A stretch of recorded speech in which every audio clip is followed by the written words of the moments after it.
Chris Mutsvangwa, the self-appointed professor of all things ZANU-PF, has been caught on tape in a moment of unfiltered honesty or sheer career suicide, dismissing Vice President Constantino Chiwenga as an illiterate, unelectable and incompetent man who dreams of ruling Zimbabwe without the approval of a Congress.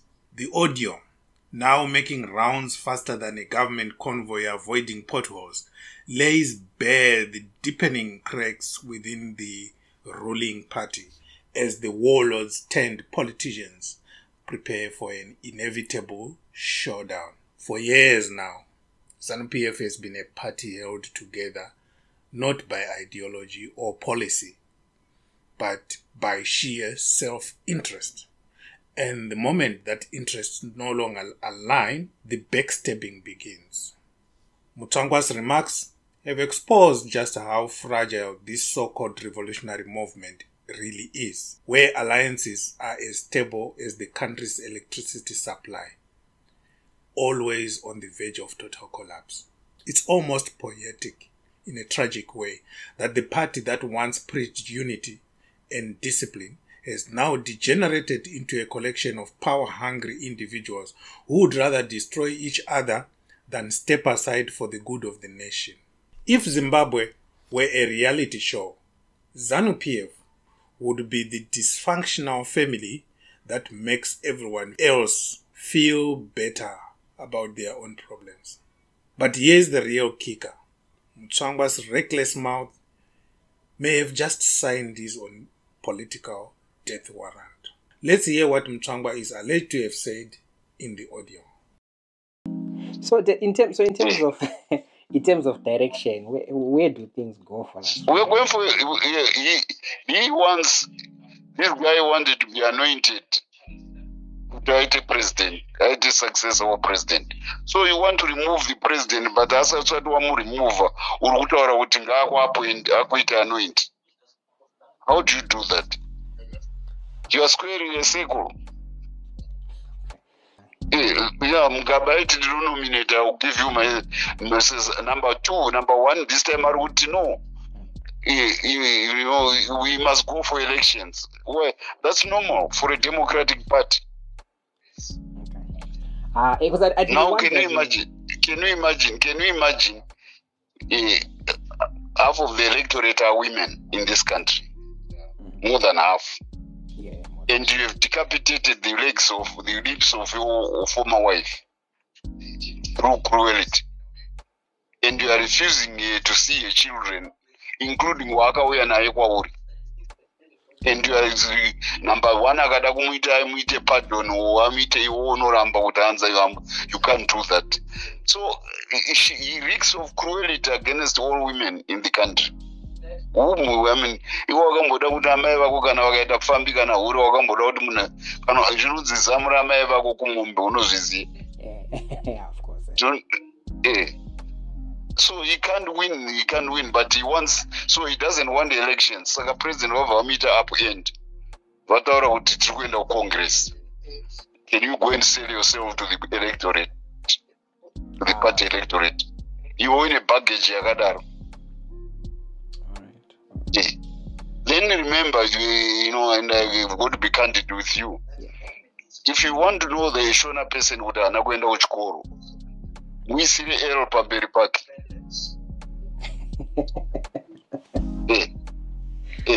Because Ara comes from the mother, error comes from the teacher. Yeah, that's that's the basic, litmus test of an illiterate Shona person. So he never managed to graduate from the mother's alphabet. So kuti wakaenda kuhondo hazviti no subject takaenda university takazodzokera futi tikaenda university. Kuenda kuhondo is no substitute for illiteracy and ignorance.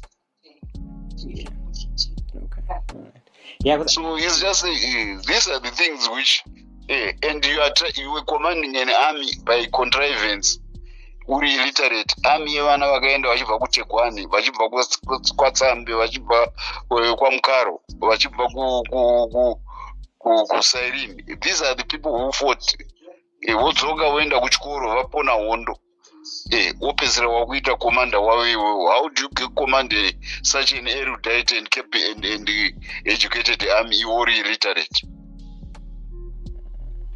You think they can endear themselves to them? But akaenda ku DRC hauna vakamubroka hana kana kumboendeswa kuno command. Oh, is that so? Yes. Oh, He doesn't know anything about that war, I told you. Mutsvangwa, in his signature arrogance, seemed to have forgotten that if political life had an expiry date, his would have ended in 2017 had it not been for the very men he now belittles. It was Chiwenga who flexed his military muscle, removed Robert Mugabe, and handed power to the same Mnangagwa Mutsvangwa faction that is now treating him like yesterday's Sadza. But gratitude has never been a strong suit in ZANU-PF. Loyalty lasts only until the next power struggle. It is almost comical how history repeats itself in this party. Once upon a time, Mnangagwa was Mugabe's right-hand man, his most trusted enforcer, the man who would do anything for his leader until he saw an opportunity to take the throne for himself. And who helped him to do it? Chiwenga. Now Chiwenga finds himself in the same position, betrayed by the very people who once depended on him. Mutsvangwa's mistake is not just that he underestimated Chiwenga, but that he overestimated his own importance in the grand scheme of things. 1 minute, you are the loudest voice in the room. The next, you are an irrelevant footnote in the history books. If Mutsvangwa believes he can reshape the political landscape with a few reckless words, then he clearly hasn't been paying attention to how ZANU-PF operates. In this party, power is never spoken into existence. It is seized, and it is kept through force, not debate. And if Chiwenga knows one thing, it's how to settle the scores. In the leaked audio, Mutsvangwa ridicules Chiwenga's ambitions to become president, dismissing them as the delusions of a man who has neither the literacy, skills, nor the political backing to pull it off. According to Mutsvangwa, Chiwenga is a non-starter because ZANU-PF Congress would never endorse him, especially given how he treated his ex-wife, Mary Mbayiwa. Ah, the irony. A party that has turned Zimbabwe into a poverty-stricken mess suddenly wants to develop moral standards over a divorce case. If ZANU-PF truly cared about morality, half of its leadership would have been disqualified from politics years ago. The sheer hypocrisy of it all is laughable. Here we have a party that has looted state resources, rigged elections and brutalized citizens for decades, but suddenly they want to pretend that personal character matters. If that were the case, many of the so-called comrades wouldn't even be fit to run a tuck shop, let alone a country. And let's not even start on the absurdity of attacking Chiwenga's literacy. If the ability to write and read fluently were a requirement for leadership in Zimbabwe, then half of the cabinet would have to resign immediately. This is a party where ministers have difficulty reading prepared speeches, where policy documents are often riddled with embarrassing errors, and where economic plans are drawn up with the same logic as a failed pyramid scheme. But sure, let's all pretend that literacy is the deciding factor here. And speaking of failed schemes, Mutsvangwa might soon realize that his little anti-Chiwenga rant was the worst strategic move of his career. But the real blow came when Mutsvangwa took a swipe at Chiwenga's military credentials. He claimed Chiwenga was conveniently left out of the Democratic Republic of Congo DRC war because, well, he simply doesn't know how to command an army. If true, that would be quite the plot twist. Here is a man who orchestrated a coup, sat at the apex of Zimbabwe's military, and now, according to Mutsvangwa, was just a glorified uniform wearer with no real skills. Someone pass the popcorn, please.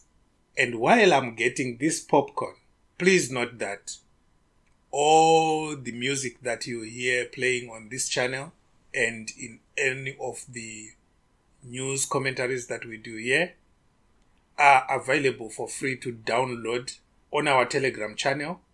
The link for the Telegram channel is listed below in the description box. Back to Mutsvangwa. This is where Mutsvangwa's argument starts to fall apart. Under the weight of his own contradictions, if Chiwenga was so incompetent, why was he trusted with leading the Zimbabwe Defense Forces for years? If he had no command ability, why was he given the task of toppling Mugabe? And if he was so useless, why did Mnangagwa, Mutsvangwa, and the rest of the so-called new dispensation rely on him to take power? Either Mutsvangwa is rewriting history to serve his own ambitions, or he genuinely believes that coups just organize themselves. Maybe in Mutsvangwa's world, power just falls from the sky like manna, and all it takes to rule is a well-timed press conference. The truth is, military men don't need to be great speakers, nor do they need to be academic geniuses. They just need to know how to seize and keep power. And if Chiwenga has proven anything, it is that he understands power better than most. Mutsvangwa's real fear is not that Chiwenga is incompetent, but that he might just be competent enough to take control of ZANU-PF when the time is right. And when that time comes, Mutsvangwa might find himself on the receiving end of the same ruthless political tactics he is now playing with. Of course, this raises a very interesting question. If Chiwenga is so incompetent, what does that say about Mnangagwa, who had to be rescued by the same incompetent man? And what about Mutsvangwa himself? He's been circling the corridors of power for decades, hopping from position to position like a man who can't decide what he wants for lunch. But with his latest attack on Chiwenga, is he trying to position himself as a kingmaker, or even the next king? Given his track record of being a professional bootlicker, it would be quite the elevation. ZANU-PF is eating itself alive, and this latest scandal is proof that the party has long abandoned the business of running the country. Instead, it has become a mafia-style organization where loyalty is temporary, betrayal is guaranteed, and the only ideology is raw, unfiltered power. Meanwhile, the economy is in free fall, civil servants are earning peanuts, and Zimbabweans continue to suffer while these geriatrics engage in political brawls.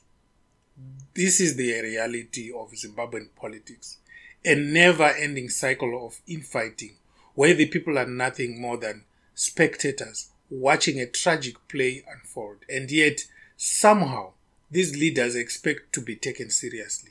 They speak of progress, development, and stability while they are busy sharpening their knives for each other. It would be hilarious if it weren't so tragic. But before you start feeling sorry for Chiwenga, remember, he is not an innocent victim in all this.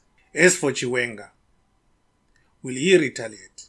Will he remind Mutsvangwa that without him, he would still be a powerless former ambassador ranting from exile? Or will he, as always, let his actions speak louder than words? ZANU-PF's soap opera continues.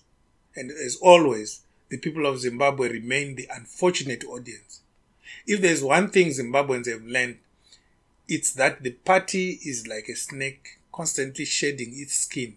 Each time it looks different, but underneath it's still the same old creature. One thing is for sure.